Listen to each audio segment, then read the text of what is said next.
KXLY4 Make It Count election coverage now. Election day is fast approaching, and there are still almost 200,000 ballots floating around Spokane County alone. Many voters are trying to sort through the complicated ballot measures, and one of the more complex issues on the ballot is Washington Initiative 960, Tim Eyman's initiative that would make it harder for lawmakers to approve tax hikes. KXLY4's Karina Shagren breaks the issue down.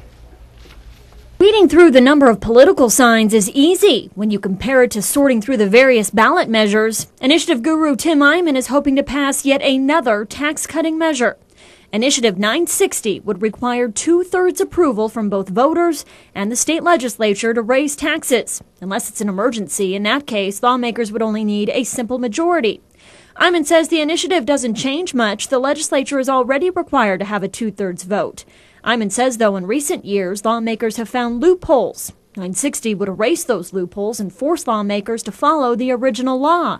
Opponents of this initiative have launched a fairly aggressive campaign. You've likely seen their commercials warning voters, if approved, Initiative 960 would cost taxpayers more money and tie the state up in red tape.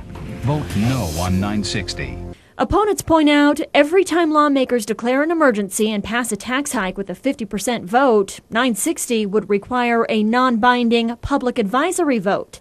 That means voters would decide whether they agreed with the hike or not, but their vote would mean nothing. And more elections and longer ballots do cost money. 960 would also require the public receives more information about each proposed tax hike, as well as a 10-year cost projection.